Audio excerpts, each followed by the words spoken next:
ဆိုတော့ဘေဒလအကြောင်းကိုကျွန်မဒီနေ့ပြောချင်တယ်ဘေဒလဆိုတဲ့အဓိပ္ပာယ်က Bethel ဆိုတဲ့အဓိပ္ပာယ်ကဘာလဲဆို Beth ဆိုတာကဟီဘရဲလိုအိမ်ဖြစ်တယ် house ဖြစ်တယ် El ဆိုတာကဖျားပေါ့နော် El Shaddai El Elyon ဆို El ဆိုတာကဖျားဆိုတော့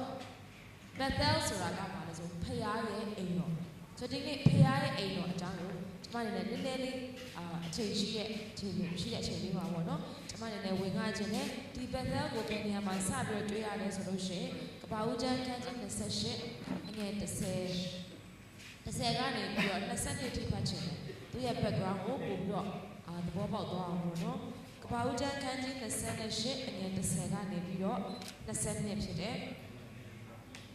ကျွန်တော်တို့တွေ့ရင်ဒီကဖတ်ဖို့ရန်ဖိတ်ခေါ်ခြင်းနဲ့ကပ္ပဦးကျမ်း28အငယ်10ကနေ20တွေ့ပြီလားကျမ်းစာအုပ်တွေရပဲဖြစ်ဖြစ်ဖုန်းတွေရပဲဖြစ်ဖြစ်ကောင်းပြီတွေ့ရင်ဖတ်ရအောင်နော်အခန်းကြီး28အငယ်10ကနေပြီးတော့စာဖတ်ရအောင်ယာကုပ်သည်ဘေရရှေဘရွာမှထွက်၍ခါရန်ပြည်သို့ခီးသွားစဉ်တွင်တစ်စုံတစ်ခုသောအရက်သို့ရောက်၍မိုးချုပ်သောကြောင့်ညကိုလွန်စေမည်အကြံရှိသည်နှင့်ထိုအရက်၌ကြောက်ကိုယူ၍ခေါင်းအုပ်ကိုထားပြီးလင်အိတ်လေမြင်ရသောအိမ်မက်မူကမြေကြီးပေါ်၌လေကားထောင်တဲ့အဖျားသည်မိုးကောင်းကင်တိုင်အောင်ပြီးဖျားသခင်ကောင်းကင်တမန်တို့သည်ထိုလေကားအားဖြင့်ဆင်းလျက်တက်လျက်ရှိကြ၏ထာဝရဘုရားသည်လေကားထိပ်၌ရက်တော်မူလျက်ငါသည်သင်အဘအာဗြဟံ၏ဘုရားဣဇက်၏ဘုရားတည်းဟူသောထာဝရဘုရားဖြစ်သည်သင်အိတ်သောမြေကိုသင်နှင့်သင်၏အမျိုးအနွယ်အားငါပေးမည်သင်အမျိုးအနွယ်သည်မြေမှုန့်ကဲ့သို့များပြားလိမ့်မည်အရှိအနောက်တောင်မြောက်လေးမျက်နှာအရက်တို့ပြန့်နှံ့ကြလိမ့်မည်သင်နှင့်သင်၏အမျိုးအနွယ်အားဖြင့်လူမျိုးအပေါင်းတို့သည်ကောင်းချီးမင်္ဂလာကိုခံရကြလိမ့်မည်ငါသည်သင်ဘက်မှရှိသင်သွားနေရာ၌ငါဆောင်းပါမည်ဤပြည်သို့တဖန်ဆောင်ခဲ့အောင်မည်ဂတိထားသည့်အတိုင်းမပြည့်စုံမီတင့်ကိုမှမစွန့်မှုမိန့်တော်မူ၏ယာကုပ်သည်အိပ်ပျော်ရာမှနိုးလင်အကယ်စင်စစ်ထာဝရဘုရားသည်ဤအရက်၌ရှိတော်မူ၏ရှိတော်မူကြောင်းကိုငါမသိဤအရက်ကအဘယ်မျှလောက်ကြောက်မဲ့ပွဲဖြစ်သည်တကားဤအရက်ကအချားမဟုတ်ဘုရားသခင်ဤပုံပိမှန်ကောင်းကင်တကားဝဖြစ်သည်တကားဟုကြောက်ရွံ့ခြင်းတို့ရောက်၍ဆို၏နတ်နဲ့စောစောယာကုပ်သည်ထား၍ခေါင်းအောင်သောကြောက်ကိုယူဖြင့်မှတ်တိုင်ဖြစ်စေတဲ့ထူထောင်ပြီးလင်ကြောက်ထိပ်ဖြားအပေါ်၌စီကိုလောင်းနေထိုအရက်ကိုလည်းဘေဒလအမည်ဖြင့်မှဲ့နေထိုမျိုး၏အမည်ဟောင်းကဥလာလူဇာဟူသည်ထိုအခါယာကုပ်ကဘုရားသခင်သည်ငါဘက်၌ရှိ၍ငါယခုသွားရလမ်းမှာငါကိုဆောင်းပါ၍စားစရာအစာဝတ်စရာအဝတ်ကိုပေးသနာတော်မူနေ၎င်းငါသည်တမန်အပိုင်အိမ်သို့ငြိမ်ဝတ်စွာပြန်ရောက်၍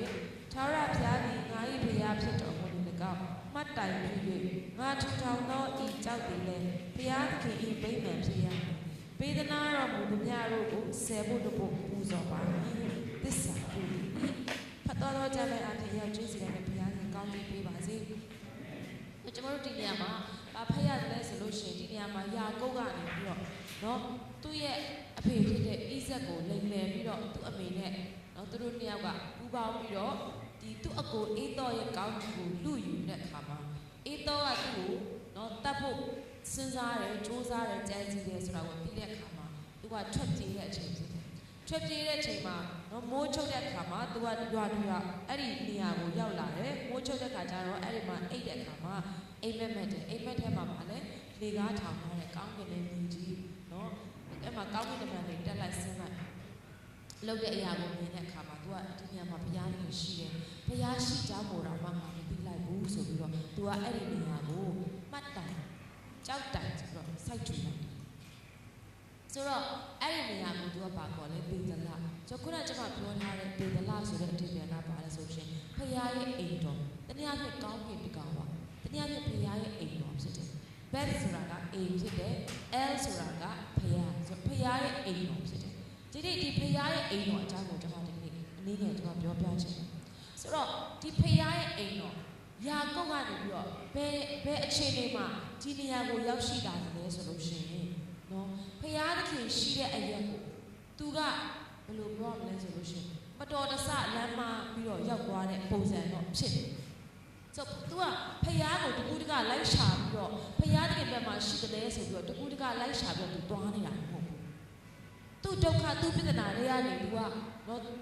သူ့ပြဿနာနဲ့သူပေါ့နော်သူ့ဒုက္ခနဲ့သူအရှုပ်ထုံးနဲ့သူရှိနေတဲ့အချိန်မှာဆိုတော့ဘယ်ဘာဖြစ်တယ်လဲဆိုလို့ရှိရင်ဒီနေရာမှာသူဖျားနဲ့သူကတွေ့ဆုံခဲ့ရမှာဖြစ်တယ်ဖျားနဲ့မျက်နှာချင်းဆိုင်တွေ့တဲ့နေရာဖြစ်တယ်ဒီနေ့ဘေတလဆိုတဲ့နေရာကဘာလဲဆိုလို့ရှိရင်ကောင်းကင်နဲ့မြေကြီးထိတွေ့လို့ရတဲ့နေရာဘာလို့ဆိုလှေကားထောင်ထားတယ်ဆိုတော့ဒီလှေကားကောင်းကင်ကနေမြေကြီးကိုထိနော်ကောင်းကင်နဲ့မြေကြီးမှာ connection တစ်ခုရှိတဲ့နေရာဖြစ်တယ်ဆိုတော့ तू ကသွားရင်းလာရင်းနဲ့သူ့ဟာနဲ့သူဒီလှေကားထောင်လာပြီးတော့နော်ကောင်းကင်နဲ့မြေကြီးတို့ထိတွေ့လို့ရတဲ့နေရာကို तू ကမြင်တွေ့ခဲ့ရတာဖြစ်တယ်ခုနပြောသလိုပဲ तू အဲ့ဒီနေရာကိုလိုက်ရှာနေတာမဟုတ်ဘူး तू တော်လို့ तू အရင်ကောင်းနေလို့ तू ဖြောက်မှန်လို့ဒီနေ့ဖရားရဲ့နေရာကောင်းကင်နဲ့မြေကြီးထိတွေ့လို့ရတဲ့နေရာနဲ့ तू ရောက်တာမဟုတ်ဘူးသူ့ဟာနဲ့ तू ကလေးငစ်ချက်လောက်လာပြီးတော့နော်ကလေးငစ်ချက်လောက်လာပြီးတော့တခါတည်းဟိုမတရားမှုတွေကိုပြုတ်လာပြီးတော့နော်နောက်ဆုံးတရားမှာကြောက်လို့ထွက်ပြေးလာကောင်းလုံးအားကြီးလို့မဟုတ်ဘူးဒါပေမဲ့အဲ့ဒီနေရာမှာလှေကားထောင်ထားတယ်ကောင်းကင်နဲ့မြေကြီးကိုဘယ်အရာက connection လုပ်ပေးလဲဆိုဒီလှေကားက connect လုပ်ပေးတာဖြစ်တယ်အဲ့ဒီလှေကားပေါ်မှာမှကောင်းကင်နဲ့မန်တွေကဆင်းလိုက်တက်လိုက်ဆိုတော့ကောင်းကင်နဲ့မြေကြီးကို connect လုပ်ပေးတဲ့ချိတ်ဆက်ပေးတဲ့လှေကားဒီနေ့အဲ့ဒီလှေကားကဓမ္မသစ်ကျမ်းထဲမှာတွေ့ရတယ်ရှင်ယောဟန်အခန်းကြီး1အငယ်51သခင်ယေရှုကနသနေလကိုပြောတယ်သူကကျမ်းစာဖတ်နေတဲ့အခါမှာအဲ့ဒီမှာထိုင်တဲ့ကြတဲ့ကညို့တီးတာဖြစ်တယ်လို့ယေရှုကသူ့ကိုပြောတယ်အဲ့မှာသူကဒီကျမ်းစာကိုဖတ်နေပြီးယေရှုကဘာပြောလဲဆိုလို့ရှိရင်အဲ့ဒါလေးတစ်ချက်ကြည့်ရအောင်နော်ရှင်ယောဟန်ခရစ်ဝင်အခန်းကြီး1အငယ်51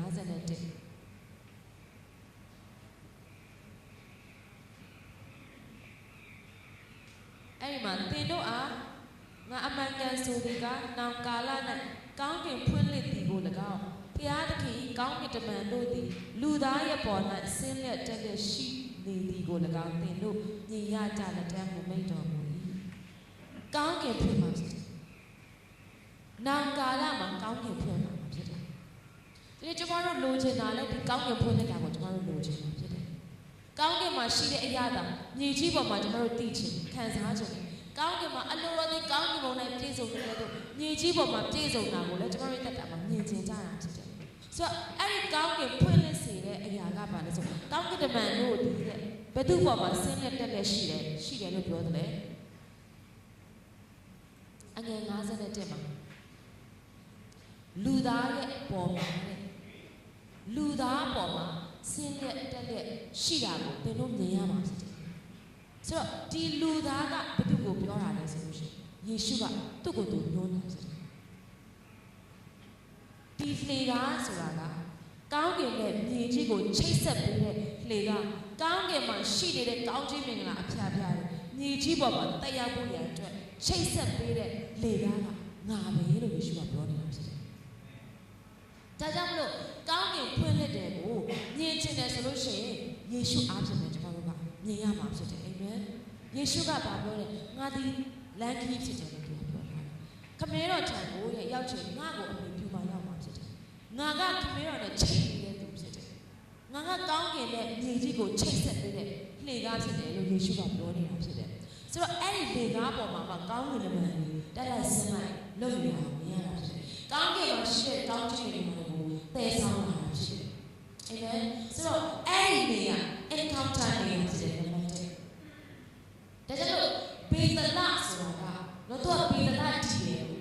ဘေဒလဆိုတာကဖခင်ရဲ့အိမ်တော်ဖခင်ရဲ့အိမ်တော်ဆိုတာကပါလေကောင်းကင်ရဲ့နေကြီး encounter ဖြစ်တယ်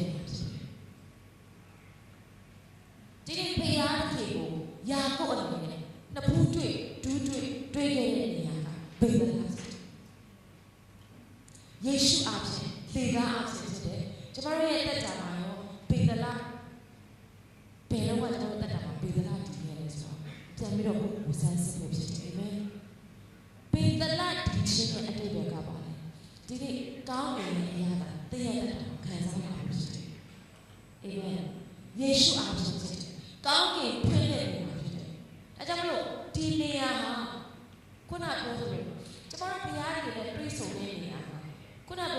တို့တွေတော်လို့တက်လို့ကျမတို့တွေဖြောက်မှန်လို့အားကြီးလို့ကောင်းငယ်ပါနော်ကောင်းငယ်ဖွင့်လိုက်တော့ကျမတို့တက်တာမှာကောင်းချစ်နေတာလည်းတော့မဟုတ်ဘူးယေရှုအားဖြင့်ယေရှုကြောင့်ကျွန်တော်ဖြောက်မှန်ခြင်းကိုရပါစေယေရှုအားဖြင့်ကောင်းငယ်ရဲ့ကောင်းချစ်မှုကိုကျွန်တော်ပိုင်ဆိုင်နိုင်ပါစေ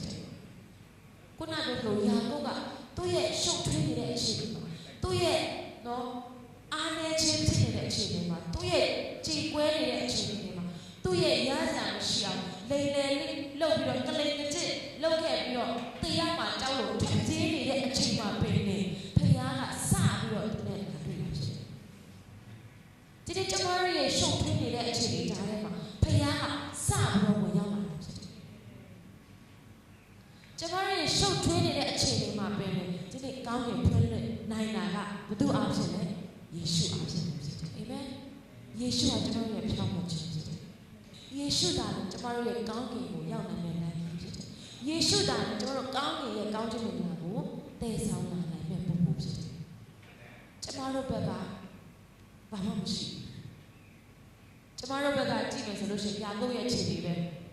။ယာကုပ်ရဲ့ခြေတွေပဲကျွန်တော်တို့ရဲ့အသက်တာ။ဒါပေမဲ့ဖခင်ကကျွန်တော်ရဲ့အသက်တာကျွန်တော်ရဲ့ကောင်းခြင်းကျင့်ခြင်းကိုတော့စ조사နိုင်ခြင်းကိုကြည့်ရဖခင်မဟုတ်ဘဲနဲ့သူ့ရဲ့ယေရှုတော်အားဖြင့်ကောင်းကင်ကိုကျွန်တော်သက်တာကိုပြည့်နေပေးတာဖြစ်တယ်။ယေရှုအားဖြင့်ကျွန်တော်ရဲ့သက်တာဒီဖခင်ရဲ့အိမ်တော်ဖြစ်လာတယ်။အာမင်။ဖခင်ရဲ့မျက်နှာချင်းဆိုင်ကောင်းကင်တကားဝဆိုတော့တကားဆိုတာကအချိန်ကြီးဘာလို့နိုင်လဲ။ဝင်ထွက်သွားလာလို့ရတဲ့နေရာဖြစ်တယ်။အာမင်။ကောင်းကင်မှာရှိတဲ့ဘုံစည်းစိမ်တွေကျွန်တော်တို့တက်တာအချိန်မရွေးအာမင်အချိန်မရွေးဝင်ထွက်သွားလာနိုင်တဲ့နေရာတွေကျွန်တော်တို့ပြည်သလားဖြစ်တယ်။ဒါကြောင့်မလို့ condition တရားလုံနိုင်မှာဟွာလုံနိုင်မှာမဆိုင်တော့ဘူး။လှေကားထောင်အာမင်။ကောင်းကင်တကဝဖြစ်တယ်။ The gate of heaven လို့ပြောတာ။ကောင်းကင်ရဲ့ gateကောင်းကင်ရဲ့ gate ဆိုကြတဲ့တရားနေပဲဝင်ထွက်သွားလာလို့ရတာပေါ့ gate ကနေမသွားတဲ့လူကတခိုးတည်းများလို့ပြောထားတယ် gate ကသာလည်းတရားဝင်ထွက်သွားလာလို့ရတဲ့နေရာဖြစ်တယ်ဒီနေ့ဒီကောင်းကင်ရဲ့အရာတာကောင်းကင်နဲ့ပတ်သက်တဲ့ပုံစည်းစိမ်ကောင်းကင်နဲ့ပတ်သက်တဲ့ကောင်းခြင်းကတည့်ရတတ်တာမှာတရားဝင်ရရှိစေတာကယေရှုကြောင့်ဖြစ်တယ်အာမင်အာမင်လက်ခံလားယေရှုကြောင့်ဖြစ်တယ်ယေရှုရဲ့ဖြောင့်မတ်ခြင်းကြောင့်ဖြစ်တယ်ဒါကြောင့်မလို့ထိုနေရာတန်ရှင်းကောင်းနေပြီကျမတို့ရဲ့ပစ္စည်းချင်းတွေကျမတို့ရဲ့ဒီအားနည်းခြင်းတွေကျမတို့ရဲ့အစင်မပြေတဲ့နေရာတွေကျမတို့ရဲ့ရှုပ်ထွေးနေတဲ့အရာတွေအားလုံးကိုဘယ်လိုပြောရမလဲကြော်လွှားပြီးတော့အဲ့ဒီအခြေအနေအားလုံးထက်တာလွန်ပြီးတော့ဖယားသခင်ကိုထိုနေရာကိုဆင်းကြွလာဖြစ်တယ်ထိုနေရာဒီကျမတို့ရဲ့ဖခင်ရဲ့အိမ်တော်ဖြစ်ပါတယ်။ဒီနေ့ဖခင်ရဲ့အိမ်တော်ကဘယ်နေရာလဲဆိုလို့ရှိရင်ကျမတို့နှလုံးသားဖြစ်တယ်။ဒီနှလုံးသားကကောင်းကင်နဲ့ချိတ်ဆက်လို့ရတဲ့နေရာဖြစ်ပါတယ်။ဒီနှလုံးသားမှာယေရှုရှိတဲ့အခါမှာကောင်းကင်နဲ့လုံးဝအချိတ်ဆက်မပြတ်ကျမတို့ရှိနိုင်တာဖြစ်တယ်။အလိုတော်ဒီကောင်းကင်ဘုံနဲ့ပြည့်စုံနေတဲ့ကျမတို့ရဲ့အသက်တာ။အဲကျမတို့ဘာလဲဆိုနည်းနည်းညင်အောင်ကြည့်ရအောင်ဒီနှလုံးသားမှာယေရှုရှိတယ်ဆိုလို့ရှိရင်ကောင်းကင်နဲ့နော်ညီကြီးနဲ့ကြီးစက်ပေးတဲ့နေရာဟုတ်ပြီနော်ဒါကြောင့်မို့ကျွန်မဒီနေရာမှာရှိနေရင်လည်းဘာဖြစ်လဲဒီနေရာမှာကောင်းကင်ဖွင့်တဲ့နေရာဖြစ်တယ်အာမင်ကျွန်မအပြင်ဒီနေရာမှာသွားမယ်ဆိုလို့ရှိရင်လည်းဘာဖြစ်လာမလဲဒီနေရာလေကားဖြစ်တဲ့အတွက်ဘာဖြစ်လာမလဲကောင်းကင်လည်းဖွင့်တဲ့ဒီနေရာနဲ့ကောင်းကင်ဖွင့်တဲ့ပြီးတော့ဒီကနေကျွန်တော်ရဲ့ဆူတောင်းခြင်းတွေကျွန်တော်ရဲ့ချီးမွမ်းခြင်းတွေအပေါ်တက်လို့ရတယ်လို့အပေါ်မှာရှိတဲ့ကောင်းခြင်းတွေကလည်းဘုံစည်းစိမ်တွေအားလုံးဒီနေရာမှာဆင်းကြလို့ရတယ်ဒီနေ့တင်ဟာတဲ့မိသားစုထဲမှာရှိနေမယ်ဆိုလို့ရှိရင်လည်းအဲ့ဒီနေရာဟာကောင်းကင်ဖွင့်တဲ့နေရာဖြစ်တယ်အာမင်ဒီမှာကျောင်းသားတွေကိုကျောင်းတက်နေတဲ့နေရာမှာကိုဒီထိုနေရာမှာရှိခြင်းအားဖြင့်ထိုနေရာမှာကောင်းကင်ဖွင့်တဲ့နေရာဖြစ်တယ်ကိုယုံသွားတဲ့နေရာမှာကိုရဲ့ယုံမှာကိုဒီယေရှုကိုလက်ခံထားသူဖြစ်တယ်ဆိုလို့ရှိရင်အဲ့ဒီနေရာမှာကိုရှိခြင်းအားကောင်းကင်နဲ့ထိုနေရာကိုရဲ့ယုံမှာချိတ်ဆက်လို့ရတယ်ဖြစ်တယ်အာမင်ဒီနေ့ဘေဒလာတီးရဆိုတာအဲ့ အိမ်တော်တင်သွားတဲ့နေရာတိုင်းမှာကောင်းကင်ဖွင့်နေနေတာဖြစ်တယ်။ဒါကြောင့်တင်ဆေးရုံတွေသွားမှဆိုလို့ရှိရင်ကောင်းကင်မှာရှေ့ကျမ်းမှာတင်အားဖြင့်စီစဉ်လာဖြစ်တယ်။ရှုပ်ထွေးနေတဲ့အခြေအနေတွေမှာတင်သွားခြင်းအဖြစ်ထိုရှုပ်ထွေးနေတဲ့အခြေအနေမှာဖခင်ရဲ့ကောင်းကင်ကအရာကကောင်းကင်ကောင်းခြင်းနေလာတယ်။ကောင်းကင်ကလာတဲ့နေသက်ခြင်းတွေကျွန်တော်ရဲ့အသက်တာအဖြစ်စီစဉ်လာဖြစ်တယ်။အာမင်။ဒါကြောင့်ဘေဒလာတည်ရဆိုတာကဒါပဲ။ကောင်းကင်ကပါဖြစ်တယ်ကျွန်တော်ရဲ့အသက်တာ။ဒါကြောင့်တင်းကိုကြည့်ပြီးတော့တခါလေကိုယ့်ကိုကြည့်တော့ဘာမှအားရစရာမရှိဘူး။ကိုယ့်ရဲ့တက်တာကိုကြည့်မှဆိုရှင်ဘာမှအားရစရာမရှိဘူး။ရာကိုယ့်ရဲ့တက်တာကျဆိုဘာမှအားရစရာမရှိဘူး။လူလိမ်လူညာကလိမ်ကကျက်နော်။ဒါပေမဲ့ဖခင်ကကျမတို့ရဲ့လူလိမ်လူညာကလိမ်ကကျက်ကိုမကြည့်ဘူး။သူ့ရဲ့ချစ်ချင်းကိုကျမတို့ကိုပြပြနေတာဖြစ်တယ်။သူ့ရဲ့ကောင်းချီးဝင်တာကိုကျမတို့ကိုပေးချင်တဲ့ဖခင်ဖြစ်တယ်။အာမင်။ဆိုတော့ဘေဒလာဒီပထမကတော့ကောင်းကင်နဲ့မြေကြီးကိုချိတ်ဆက်ပေးတဲ့နေရာဖြစ်တယ်။ကောင်းကင်ကိုဖွင့်စေတဲ့နေရာဖြစ်တယ်။နံပါတ်1ကျမတို့ရဲ့တက်တာမှာဘေဒလာကဘာနေရာလဲဆိုလို့ရှိရင်ဒီနေ့ဖခင်ကယာကုပ်စီမှာထင်ရှားတဲ့အခါမှာအငယ်73မှာထာဝရဘုရားသည်လေကားထင်၌ရက်တော်မူလေငါသည်ဒီအဘအာဗြဟံဘုရားဣဇရိဘုရားတည်ဟူသောထာဝရဘုရားရှိသင်အိတ်တော်မြေကိုသင်နဲ့သင်အမျိုးနွယ်အားမှာပေးပြီဆိုဒီညမှာဘာတွေ့ရတယ်ဆိုလို့ရှိရင်ဘုရားသခင်ကအာဗြဟံနဲ့ပြုခဲ့တဲ့ပရိဣဇက်နဲ့ပြုခဲ့တဲ့ပရိကိုဒီတစ်ခါယာကုပ်နဲ့ပြန်ပြီးတော့ပြုပေးတာဖြစ်တယ်ဒီကိဘေဒလာနေရာတည့်ရဲ့ဘေဒလာတည်တဲ့နေရာကဘယ်နေရာလဲဆိုလို့ရှိရင်အရင်တော့ဒီဘုရားသခင်ကတည့်ရဲ့အဖိုးနဲ့ပတ်သက်တဲ့ဘုရားတည့်ရဲ့အဖေနဲ့ပတ်သက်ခဲ့တဲ့ဘုရားဖြစ်ခဲ့ကောင်းဖြစ်ခဲ့တယ်ဒါပေမဲ့ယခုတည့်နဲ့ပတ်သက်တဲ့ဘုရားဖြစ်တယ်အရင်တော့အဖိုးတွေအဖေတွေယုံကြည်လို့ဘဝယုံကြည်အဖိုးတို့အဖေတို့ကဒီဘုရားကိုကိုးကွယ်လို့မိမတွေကဒီဘုရားကိုကိုးကွယ်လို့ကိုးကွယ်တယ်ဒီတခါကတော့ယာကုပ်ရဲ့ဘုရားဖြစ်ဖို့ဘုရားအမှုရှိတာဖြစ်တယ်ပဲအာဗြဟံရဲ့ဘုရားဖြစ်ခဲ့တယ်လို့ဣဇက်ရဲ့ဘုရားဖြစ်ခဲ့တယ်လို့ယခုထိုဘုရားကယာကုပ်ရဲ့ဘုရားဖြစ်တယ်သူ့ရဲ့ဘိုးဘေးတွေနဲ့ပြုခဲ့တဲ့ပရိနိဗ္ဗာန်ကိုယာကုပ်အနေနဲ့ငါအဖိုးနဲ့ပြုခဲ့တဲ့ပရိနိဗ္ဗာန်မဟုတ်တော့ငါအဖေနဲ့ပြုခဲ့တဲ့ပရိနိဗ္ဗာန်မဟုတ်တော့ဒီတကားပါငါနဲ့ပရိနိဗ္ဗာန်ပြုတော့ဘုရားဖြစ်လာတယ်အာမင်ဒါကြောင့်ဘေဒလာဆိုတာကတင်နဲ့ကိုယ်တိုင်ကိုကြဘုရားကတင်နဲ့ပရိနိဗ္ဗာန်ပြုခြင်းတဲ့ဘုရားဖြစ်တယ်အာမင်တင်ကိုစိတ်ဝင်စားတယ်ဘုရားကမျိုးဆက်လိုက်သက်ဆိုင်တဲ့ဘုရားဖြစ်တယ်ဘုရားကကိုအဖိုးတွေနဲ့ပဲဂတိထားခဲ့ပြီးတော့ကိုလက်ထက်မှာဘာမှမလုပ်တော့တဲ့ဘုရားကကိုရဲ့အဖေလက်ထက်မှာပဲဂတိပြုတဲ့ဘုရားဖြစ်ပြီးတော့ကိုလက်ထက်မှာဘာမှမလုပ်တော့တဲ့ဘုရားမဟုတ်ဘူးအာမင်ဘုရားကိုအဖိုးနဲ့ပြည့်ညင်ပြုခဲ့တယ်လို့ကိုအဖေနဲ့လည်းပြန်ပြုတယ်ဒီကကိုနဲ့ပြည့်ညင်ပြုတဲ့ဘုရားဖြစ်တယ်ကိုရဲ့သားသမီးလက်ထက်မှာလည်းကိုရဲ့သားသမီးတွေပြည့်ညင်ပြုအောင်ဟာလေလုယာဒီကျွန်တော်ယုံကြည်သူရဲ့တက်တာမှာတခါလေကျွန်တော်တို့ကအဖိုးဘွားတွေယုံကြည်တာလို့ယုံကြည်တာကျွန်တော်တို့အနေနဲ့ဒီထဲမှာဘယ်လိုပြောမလဲကျင်းနေနေတဲ့ခါကြတော့အရန်ကိုဘယ်လိုပြောမလဲအရေးထူသွားပြီနော်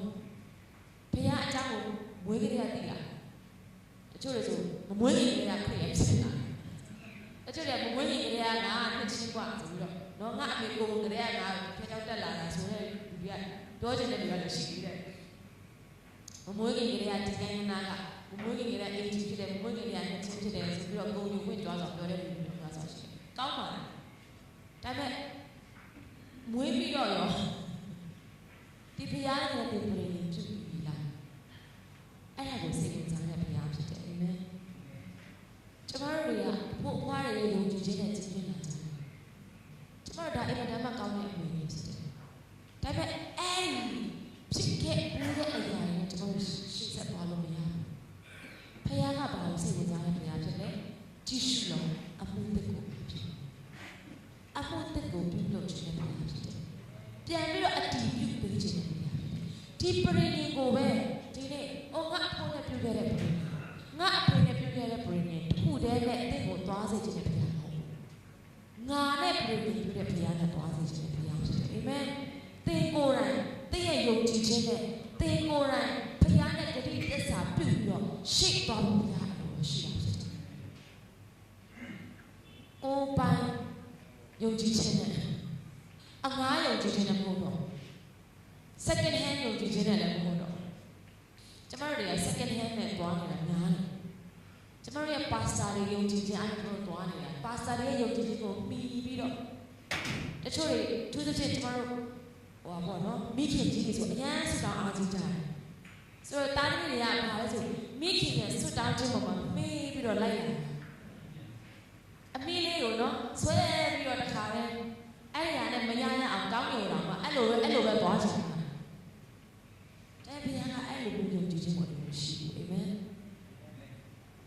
မိဘတွေရဲ့စွတောင်းခြင်းပေါ်မှာမေးပြီးတော့လိုက်ရတယ်ယုံကြည်ခြင်းနဲ့ဘုရားအဲ့လိုရှိဘူးမိဘတွေလည်းပြုခဲ့တဲ့ဘုရားကိုနဲ့ပြန်ပြုတဲ့ဘုရားဖြစ်တယ်အာမင်ကိုရဲ့အသက်တာမှာအသက်တပံ confirmation ဘုရားကိုပြုပြီးတဲ့ဘုရားဖြစ်တယ်အဲကြောင့်ကျမတို့ရဲ့လက်ထက်မှာလည်းဘုရားကိုတွေ့နေဖို့ဒါမှအရေးကြီးတယ်ကိုတွေ့ခံစားဖို့ဒါမှအရေးကြီးတယ်ထို့နည်းတူကျမတို့ရဲ့သားသမီးတွေကိုလည်းကိုရဲ့ယုံကြည်ခြင်းကဆွတောင်းပေးမယ်ဆိုပြီးတော့ပြောတာမင်းစွတောင်းမင်းရဲ့ယုံကြည်ခြင်းဘုရားလည်းလုပ်ကြည့်လက်စိတ်ကလည်းဒါမှအရေးကြီးတယ်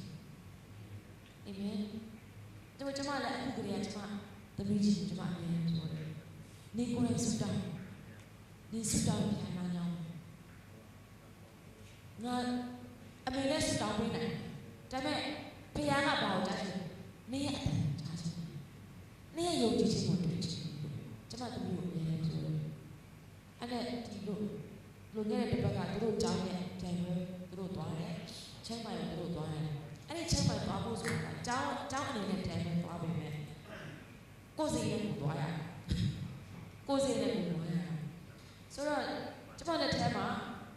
သူ့ရဲ့ခရီးစဉ်ကျမလက်ထဲမှာမရှိဘူးဆိုတော့သူတို့ကြောင်းမှာပြောတဲ့အနည်းဆုံးဒေါ်လာ400လောက်ပြင်ထားဆိုတော့လက်ထဲမှာမရှိဘူးဒါပေမဲ့သူ့ကိုပြောတယ်နေသွားချင်နေစုတောင်းသူလည်းညတဲ့အတွက်ကိုသူစုတောင်းအဲ့လိုပဲကျမလည်းစုပဲတောင်းနေတယ်ဘာမှဒီဒေါ်လာ400ဆိုတာကဘယ်ကနေဘယ်လိုရတယ်လဲကျမလည်းမသိဘူးဆိုတော့ကဲနေ့ရုံကြည့်ချင်းနဲ့ပုံမှန်လည်းစုတောင်းနေလည်းစုတောင်းအဲ့ဒီမှာမထင်မှတ်ပဲနဲ့နော်ဒီ NGO တွေအားဖြင့်ကျမဘာသာပြန်ပို့သူတို့ကခေါ်တဲ့အခါမှာအဲ့ဒီမှာဘာလဲဆိုသူ့ရဲ့ရှင်းမှာသူစုတောင်းတဲ့အဖြစ်ကိုသူဘုရားကပြင်ဆင်ပေးတာတော့တွေးလိုက်ဆိုတော့ကျမပြောလိုက်တယ်အေးဒီအလုပ်ဆိုတာကနေစုတောင်းလို့ဘုရားကနေ့ခရီးစဉ်ပြင်ဆင်ပေးတာနော်အဲ့ဒီတို့အတွက်ဒီစကားပြန်ဆိုတာကမခေါ်ရင်လည်းရမှာမဟုတ်ဘူးစကားပြန်နိုင်တဲ့လူတွေအများကြီးဒါပေမဲ့ဘာလို့လူကိုခေါ်ရတာလဲဆိုနေစုတောင်းလို့ဘုရားကနေ့ခရီးစဉ်အတွက်နေစုတောင်းပြင်ဆင်ပေးတာသိလားဆိုပြီးလဲသိတယ်ဆိုပြီးတော့နောက်ဆိုငါ့ကိုပဲမင်းနဲ့တော့လည်းဘုရားကိုစုတောင်းဆိုပြီးတော့ကျမတပည့်ကိုတင်ပေးလိုက်ဆိုအဲ့လိုပဲသူကတော့ခီးမှာဘုရားတရားတူပါရှိတဲ့တိုင်ဝဲမှာတကယ်ပဲကျမစုတောင်းတယ်ကိုတော့ငွေကြီးအများကြီးကုန်ကြပြီးတော့ဟိုတိုင်ဝဲတွေတောက်ပြီးစုပါတော့မရပဲတော့ပြန်မလာစီသူလည်းစုတောင်းတယ်စုအများကြီးနဲ့ပြန်လာပို့စုတောင်းပြီးတော့တကယ်ပဲသူစု6ခုနဲ့ပေါ့နော်ရွှေတစ်စိတ်3ခုပြဲငွေတစ်စိတ်3ခုနဲ့ကျေးဇူးတော်ကြောင့်6ခုနဲ့စု6ခုနဲ့သူပြန်လာတယ်ဆိုတော့ကျမတို့ငယ်ငယ်ကလေးကကျမတို့ရဲ့သားသမီးတွေမိဘတွေရဲ့ယုံကြည်ခြင်းပေါ်မှာပဲမမီနဲ့ကိုယ့်ရဲ့ယုံကြည်ခြင်းနဲ့သွားဖို့နေရတဲ့တင်ပြီးဖို့ဖြစ်တယ်အာမင်။ဘာဖြစ်လို့ဆိုမိဘတွေကအတိုင်းအတာတစ်ခုတည်းပဲသူတို့ကိုပို့ပေးနေတယ်။ရှေ့ဆက်သွားဖို့ကတော့ဒါသူတို့ရဲ့ဆုံးဖြတ်ချက်သူတို့ရဲ့ယုံကြည်ခြင်းနဲ့သူတို့ရှေ့ဆက်သွားဖို့ဖြစ်တယ်အာမင်။ဒါကြောင့်မလို့ပေတလဆိုတဲ့နေရာကပါလဲဆိုကိုယ်တိုင်ဘုရားနဲ့ပြည့်ပြုတော်နေရဖြစ်တယ်။အဖို့အဖွားတွေလည်းပြုခဲ့တဲ့ပြည့်ကိုဒီကကိုယ်နဲ့အတ္တကပြုတဲ့ဘုရားတွေဖြစ်တယ်။ထိုနေရာကိုပေတလဖြစ်တယ်။ဒါကြောင့်မိမိရဲ့ကိုယ်တိုင်အတ္တကမှာပေတလဆက်လက်၍ဒီကိုဘုရားလိုရှိတယ်အာမင်။ကိုယ့်ရဲ့သားသမီးရဲ့အတ္တမှာလည်းပေတလဆက်လက်တည် ဖို့ဘုရားအလိုလိုရှိတာဖြစ်တယ်။ဒါကြောင့်မလို့ထိုနေရာမှာနောက်တစ်ခုကအဖိုးတွေအဖွားတွေနဲ့ပြုလုပ်ခဲ့တဲ့အဖေတွေအမေတွေနဲ့ပြုလုပ်ခဲ့တဲ့ဝိညာဉ်ကြီးရဲ့ကောင်းခြင်းတွေအရင်တော့ကအဖိုးတွေအဖွားတွေအဖေတွေအမေနဲ့ပဲပတ်သက်ခဲ့တာကယခုထိုဝိညာဉ်ရဲ့ကောင်းခြင်းတွေလာတယ်ကိုယ်နဲ့ပတ်သက်လာတာဖြစ်တယ်အာမင်ကိုအဖေဖြစ်တယ်ကိုယ်နဲ့ကိုယ်ကြပြန်ပြီးတော့ခံစားရမယ့်အခြေအနေဖြစ်တယ်ဒါကြောင့်မလို့ဘေဒလာဆိုတာကဒီဝိညာဉ်ကောင်းခြင်းတွေလာတယ်လေကိုအတွက်ဖြစ်တယ်ကိုလက်စကမ်းတယ်ဆိုလို့ရှိရင်ကိုရဲ့တာသမီးတွေဖြစ်တယ်ဒါကလေတနည်းအားဖြင့်ကိုကအရင် special ဖြစ်လို့မဟုတ်ဘူးသစ္စာရှိတဲ့ဘုရားရဲ့အကြောင်းဖြစ်တယ်ဘုရားရဲ့သစ္စာကြီးတဲ့ဘုရားရဲ့ဖြစ်တယ်သစ္စာတော့ဒီမြဲသောဘုရားဖြစ်တယ်ကယုနာတော့သစ္စာတော့နာနဲ့တိုင်းအသက်ဖြစ်တယ်ဆိုတဲ့ဘုရားရဲ့ဖြစ်တယ်အာမင်ဒါကြောင့်မို့ထိုဘုရားခင်ကသူကပြင်ပြုခဲ့တဲ့အရာတွေကိုဒီနေ့သင်နဲ့အသက်တပံပြုပြီးခြင်းတဲ့ဘုရားဖြစ်တယ်ဆိုတော့တတိယချက်ကဒီဘေဒလာဆိုတဲ့နေရာကပါလဲဆိုလို့ရှိရင်သင်ဘုရားခင်ကိုအသက်တပံ commitment ပေးရမယ့်နေရာဖြစ်တယ်ပြန်ပြီးတော့အနံစက္ကန့်မဲ့နေရာဖြစ်တယ်ယာကုပ်ကသူဘာပြောလဲဆိုတော့ဒီနေရာဒီဘေဒလာတည်တဲ့နေရာမှာဒီမှာဘုရားခင်ရှိနေပါလားလို့သူကသိလိုက်တဲ့အခါမှာသူဘာပြောလဲကိုရောကျွန်တော်နဲ့တူပါရှိဘုရားရဲ့ဗိမာန်ဖြစ်ရမယ်ဤတိုက်တဲ့ဘုရားရဲ့ဗိမာန်ဖြစ်တယ်ပေဒနာတော်ကိုတမျှတို့ကိုဆယ်ဖို့တခုပူဇော်မယ်ဆိုပြီးတော့သူပြောတယ်ကျွန်မပြောမယ်တပတ်တဲ့ကြမှာဆယ်ဖို့တခုမလိုတော့ဘူးဆယ်ဖို့တခုတက်ဆယ်ဖို့တခုပြည့်နေဒီအချိန်မှာပြည့်နေမရှိဘူးမောရှိပြည့်နေမလားမောရှိပြည့်နေတာထွတ်မြောက်ရကြမ်းမှာပဲထွတ်မြောက်ရကြမ်းအခန်းကြီး30မှာပဲပြည့်နေတာဖြစ်တယ်ဒါကြောင့်လို့ဆယ်ဖို့တခုပေးတယ်ဆိုတာကပြည့်နေမှာယုံကြည်ခြင်းဖြစ်တယ်အာမင်ဖခင်ရဲ့ပရိနိဗ္ဗာန်ပြုခြင်းကိုပြန်ပြီးတော့ဆက်ကပ်ခြင်းဖြစ်တယ်ဒါကြောင့်မို့ဆယ်ဖို့တခုကဒါပြည့်အောက်မှာမဟုတ်ဘူးပြည့်မပေးနေတဲ့ဆယ်ဖို့တခုကသူပေးထားတာဖြစ်တယ်အဲ့ဒါကဘာလဲဆိုရင်ငါဒီဘုရားရှင်အတွက်ဆက်ကပ်တယ်ဘုရားရှင်အတွက် commitment ပေးတာဖြစ်တယ်ပြန်ပြီးတော့ဘုရားရှင်အတွက်အတိအသက်ဆက်ကပ်အနံ့ခြင်းဖြစ်တယ်ဒါကြောင့်မို့သင်ရဲ့တက်တာမှာဘေဒလာတည်တဲ့နေရာမှာသင်ဒီဘုရားရှင်ရဲ့အသက်တပံဆက်ကပ်အနံ့လို့နေရာဖြစ်ပါတယ်ဘုရားရှင်ဂတိတော်ဘုရားအပိုင်းကတော့လုံးဝတည်တာဖြစ်တယ်ဒီနေ့ဒီဘေဒလာဆိုတာဒီတစ်ခါဘယ်နေရာဆိုသင်ဘုရားရှင်ပေါ်မှာသစ္စာဆိုရမယ့်နေရာဖြစ်တယ်ကိုရောနဲ့တူတူသွားလာကိုရောကိုပဲဆွဲခိုင်းကိုရောအတွက်ပဲအသက်ရှင်မယ်ဆိုပြီးတော့တေကိုယ်တိုင်ပြန်ပြီးတော့ဘုရားကိုစက္ကန့်အနံ့နဲ့နေရာကတည်ရပေးတာဖြစ်တယ်အဲကြောင့်ဒီပိတ်မှန်တော်ဤကြောက်တိုင် memorial ဆိုတော့ဆာလရှိမှာဆာလဆရာကလူကဘာမို့လို့ကိုရောလူသားကိုအောင်မရမှာလဲလို့ပြောထားတယ်မလားဆာလအခန်းကြီးရှင်းပါလေတောင်းတဲ့မှန်လို့တဲ့နည်းနည်းလေးအစ်စ်နေပြီးတော့လူသားတွေကိုဖန်ဆင်းတယ်ကိုရောလူသားတွေကိုအောင်မရတော့အောင်လူသားကဘာမို့လို့လဲလို့ဆာလဆရာကဘုရားကိုပြောတယ်အဲ့ဒီအောင်မိတ်တယ်ဆိုတဲ့စကားလုံးနဲ့ဒီကြောက်တိုင်ဆိုတဲ့စကားလုံးတူတယ်အဲ့ဒါကဘာဆိုကြောက်တိုင်အခုကျမတို့တော့မကြခင်လွတ်လပ်ရေးနဲ့ကျင်းပမှာဖြစ်တယ်လွတ်လပ်ရေးနေ့မှာများသောဖြစ်တဲ့နေရာမှာကျင်းပတယ်လွတ်လပ်ရေးကြောက်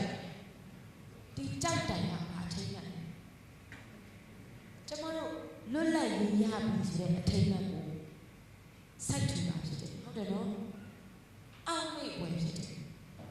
ဒီနေ့ပေတလဆိုတာကလည်းဘုရားရှင်တည့်ရဲ့အတ္တတိုင်းမှာပြုလုပ်ပေးခဲ့တဲ့ကောင်းခြင်းတွေမှာအောက်မေ့စိုက်ထူတော့ကြောက်တယ်ဖြစ်တယ်အာမင်နောက်ပြီးတော့အဲ့ဒီကြောက်တိုင်ကတနည်းအားဖြင့်ကောင်းကင်ရဲ့နေကြီးကိုဆက်သွယ်ပေးတဲ့ကြောက်တိုင်ဖြစ်တယ်ဟာလေလုယာအဲ့ဒါကိုသင်သွားတဲ့နေရာတိုင်းမှာဘုရားရှင်တည့်ရဲ့အတ္တမှာပြုလုပ်ပေးတဲ့အရာတွေအားဖြင့်ကောင်းကင်ရဲ့နေကြီးချိတ်ဆက်နေတာအဲ့ဒါကိုဒီနေရာဤကြောက်တိုင်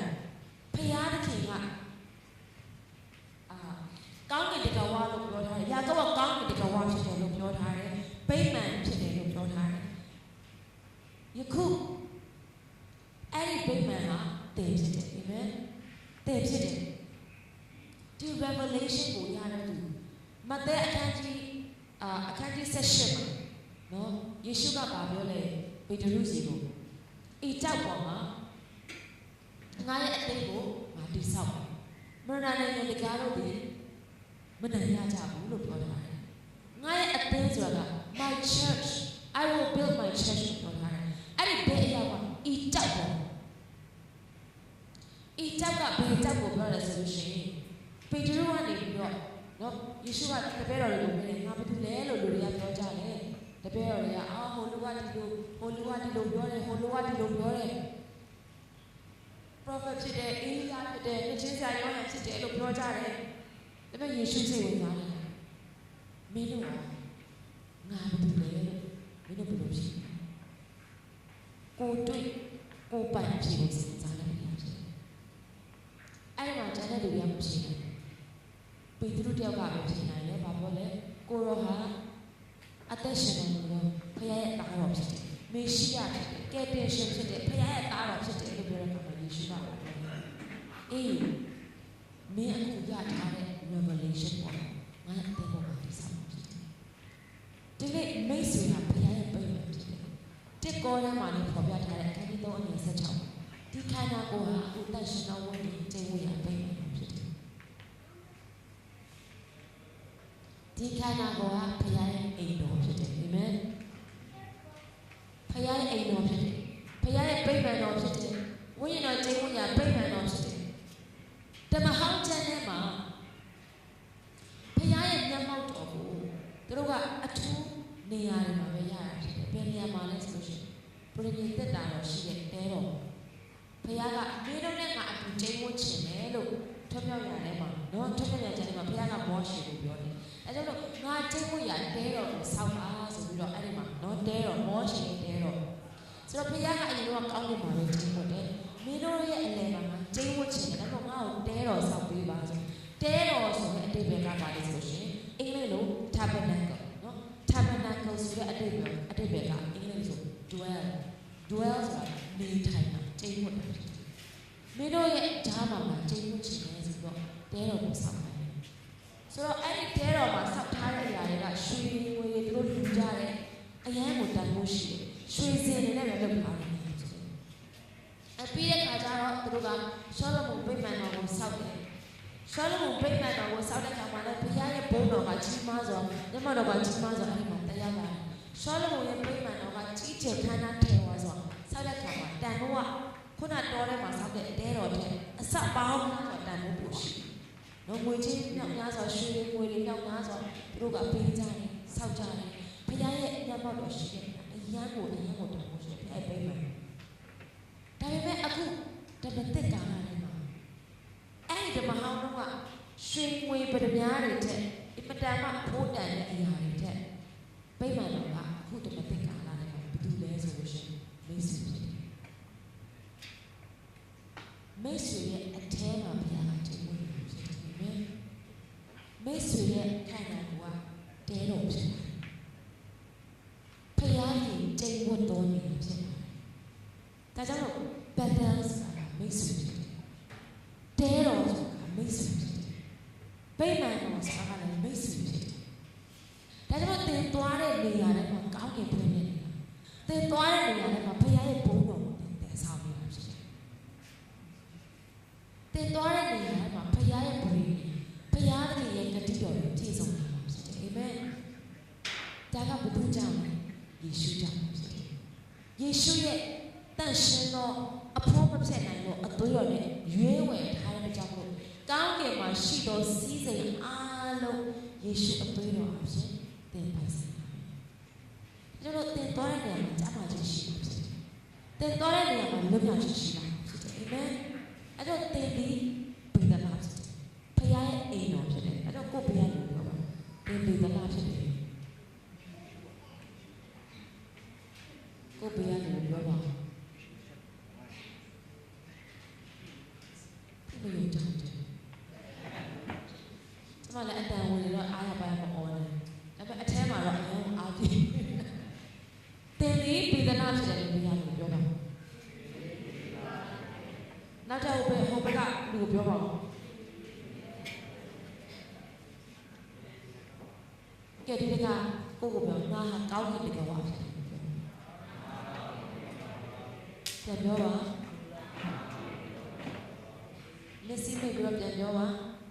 ငါကောင်းကင်တကယ်ဝါဖြစ်တယ်အာမင်ငါဒီတဲတော်ဖြစ်တယ်လို့လက်စီမိတ်ပြီးတော့ပြောပါတဲတော်ဖြစ်တယ်ငါဒီတဲတော်ဖြစ်တယ်ငါဒီတဲတော်ဖြစ်တယ်အာမင်တဲတော်ဆိုတာကအဖို့တန်ဆုံးနေရဖြစ်တယ်တမန်တက်ကာလာရဲ့တဲတော်ဟာတည်ဖြစ်တယ်ဘုရားရဲ့ပိတ်မှန်တော်ဒီမှာတန်ရှင်တော်ဘုရားကျင့်ဝတ်ရဘုရားပိတ်မှန်တော်ဖြစ်တယ်လို့ရှင်ဘောဓမတက်ခေါ်နေတာပြောတာအာမင်ကျွန်တော်တရားနဲ့တာလို့ရှိလို့ဖြစ်တယ်ဘုရားရဲ့ပိတ်လားတည်ဖြစ်တယ်အဲ့ဒီကောလည်းမှာပေါ့လေဒီပိတ်မှန်တော်ကိုဖြစ်စေတယ်လို့ဖြစ်စေဘုရားကမိစေဖို့ရတာတော့ဖြစ်တယ်အာမင်တက်ခေါ်လည်းမှာဒီပိတ်မယ်အဖို့မဖြစ်နိုင်တဲ့ပိတ်မယ်အသွေးနဲ့ရွေးဝယ်ထားတော့ပိတ်မယ်ဒီပိတ်မယ်တော့ကိုဖြစ်စီတဲ့လို့ကိုဖြစ်စီဘုရားကတဲ့ကိုအဲ့လိုတော့ဟိုထားတာဖြစ်တယ်ဘာဖြစ်လို့လဲတဲ့ရဲ့တန်ဖို့ကသူ့ရဲ့အသွေးရောညီညာလို့ဖြစ်တယ်သူ့ရဲ့အသက်နဲ့ညီညာလို့ဖြစ်တယ်ဒါကြောင့်ဒီနေရာမှာဘုရားသခင်ရဲ့ပြည်နေဘုရားသခင်ကတဲ့ရဲ့ကိုယ်ပိုင်ဘုရားဖြစ်တယ်အဲ့တော့အတိတ်ကဘောပေးရတဲ့ယုံကြည်ခြင်းနဲ့မတော်နေတော့တဲ့ရုပ်ဆရာရဲ့ယုံကြည်ခြင်းနဲ့ပဲဆက်မတော်နေတော့တဲ့ရုပ်ဆရာယုံကြည်ခြင်းအရင်ကောင်းတယ်ဆူတောင်းအားကြီးခြင်းအရင်ကောင်းတယ်အဲ့ဒါကြောင့်လေယနေ့ဒီတိုင်းဒီဘုရားကပို့ဆောင်ပေးရဖြစ်တယ်ဒါပေမဲ့ဘုရားကြီးစီစဉ်ကြတယ်ဘယ်လောက်ယုံကြည်တယ်ဘယ်လောက်ဒီ revelation ဒီပြားရဲ့ကိုရထားတယ်အဲ့ဒီရထားတဲ့ပြားတိတ်ပေါ်မှာပဲထပ်ဆင့်တည်ဆောက်လို့ရတယ်အာမင်တရားရှိထားတဲ့အရာပေါ်မှာပဲထပ်ဆင့်တည်ဆောက်ပေးခြင်းဖြစ်တယ်။ဘုရားကအမှားတဲ့လုပ်ချင်ကိုပိုင်တဲ့လုပ်ချင်တရားတတ်တာမှာဘယ်လောက်အတိုင်းတာလဲငါဒီဘုရားရဲ့ပိတ်မှန်ဖြစ်တယ်။ငါဒီကောင်းတဲ့တကယ်ဝါဖြစ်တယ်။ငါဒီဘုရားရဲ့ကျင့်ဝတ်ရာပိတ်မှန်တော်ဖြစ်တယ်။တဲတော်ဖြစ်တယ်ဆိုတော့သင် revelation ရတဲ့အစစ်နဲ့ပဲဘုရားကထပ်ဆင့်ဒီဟာကိုနားလည်ဖို့ဘုရားနဲ့ကောင်းချီးပေးပါစေ။တရားရကိုကတော်လို့အလုံးမဟုတ်ဘူးပြောလို့ကျမတို့ရဲ့ရှုပ်ထွေးနေတဲ့အချိန်မှာပဲရတာကောင်းလို့ဖွင့်ပေးရစေ။ကျမတို့ရဲ့ပျက်စီးနေတဲ့အချိန်တွေမှာပဲကလိန်ကကျဖြစ်နေတဲ့အချိန်တွေမှာပဲဘုရားကဘယ်ကနေစပြီးတော့ကောင်းလို့ဖွင့်ပေးရဖြစ်တယ်။ယေရှုအားဖြင့်ဖြစ်တယ်အာမင်။ဘုရားရဲ့ဖြောင့်မတ်ခြင်းကိုကျွန်တော်ပိုင်ဆိုင်လို့ရတယ်။ဒါကြောင့်မလို့ဒီနေရာဟာဘုရားသခင်ရဲ့အထောက်အထားဘုရားရဲ့တည်ဆောင်ခြင်းကျွန်တော်ရဲ့လက်တာမှာလက်တွေ့ခံစားရမယ့်နေရာဖြစ်တယ်။ဤအရက်ကကောင်းကင်ကောင်းဖြစ်တယ်။ကောင်းကင်မှာရှိတဲ့ကျမ်းမာခြင်းကောင်းကင်မှာရှိတဲ့ညီသက်ခြင်း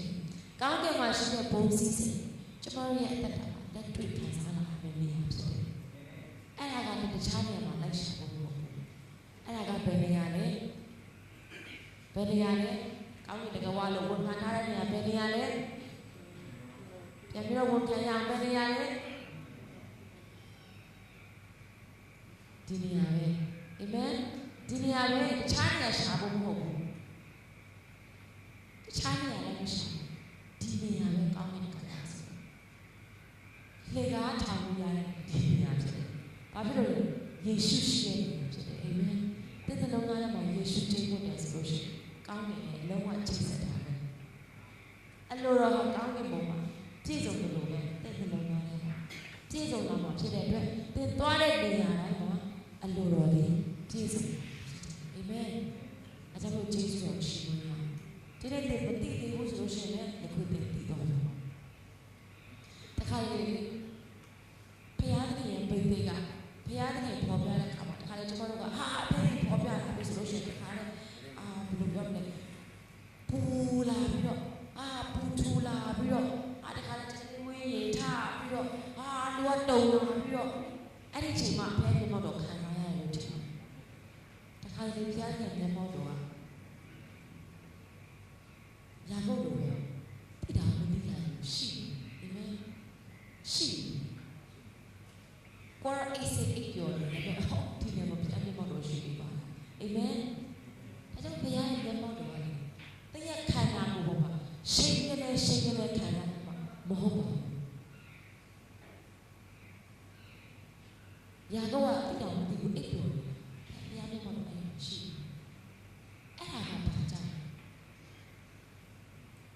ခါလေကျွန်တော်တို့က emotion ပေါ်မှာအရင်ရှာအရင်ပူကနေခံရရတယ်စိတ်ကနေခံရရမှဘုရားမျက်မှောက်တော်ရှိလို့ခံစား no ခါလေအရင်အားနေတဲ့ချိန်မှာဘုရားမျက်မှောက်တော်ခံစားရတယ်ဖြစ်တယ်ဘာဖြစ်လို့လဲကိုအားမမဟုတ်တာအဲ့ဒါကြောင့်ရှင်ဘောလုံးကပြောတာပေါ့သူဘုရားကိုဆုတောင်းတယ်အကြည့်ကျဆုတောင်းတယ်သူမှဒီဆူးရှိတယ်ကိုရောဖယ်ရှားပေးပါသူအရင်အားကြီးချင်ဘုရားလုံးဝမဖယ်ရှားဘူးဘုရားကသူ့ကိုအဖြစ်တစ်ခုပဲပြောတယ်ငါတကူဟာတင့်တယ်လုံးငါဂျေစုဟာတင့်တယ်လုံးငါတကူဟာတဲ့အားနေခြင်းရမှာငါတကူဟာဂျေစုတခါလေကျတော့ဘုရားရဲ့တကူတော့ဘုရားရဲ့ဂျေစုတော့ဘုရားရဲ့မျက်မှောက်တော်ကိုကျမတို့ကတခါတဲ့ခန္ဓာကိုယ်ပေါ်မှာ emotional ခံစားရမှ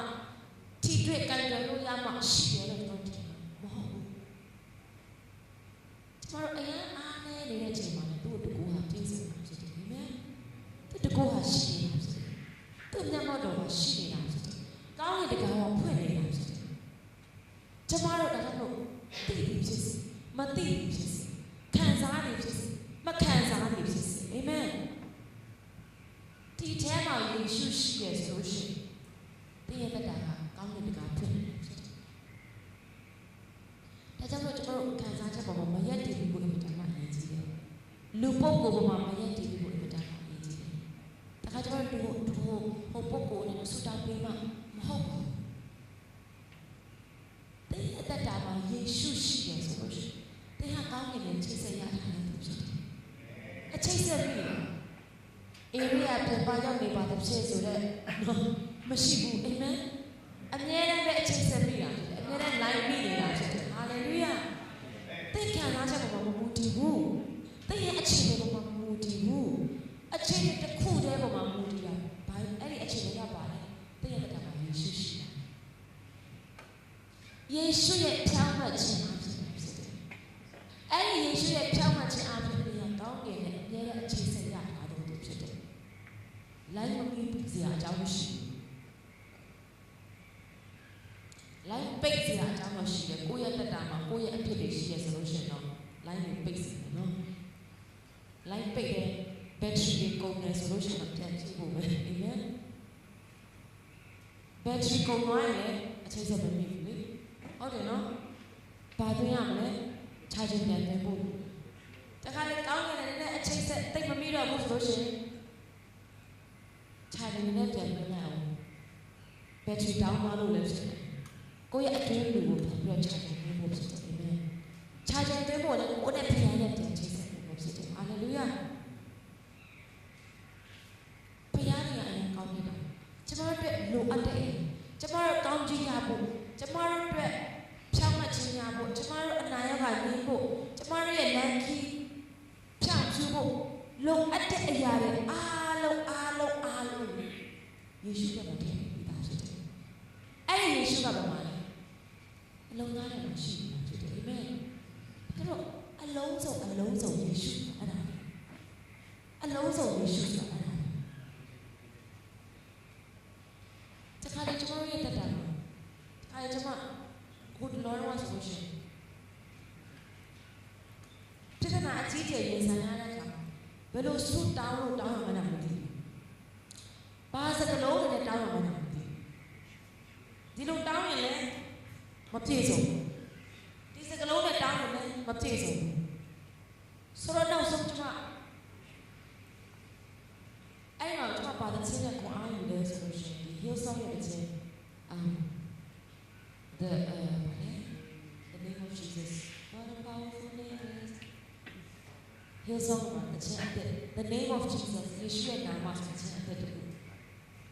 တပုတ်ထွက်လာပါတော့။ကျွန်မအဲ့ဒီအိမ်မှာပဲတူပဲဆူတောင်းတယ်ကလေးကိုချီးရင်းနဲ့ဆူတောင်းတယ်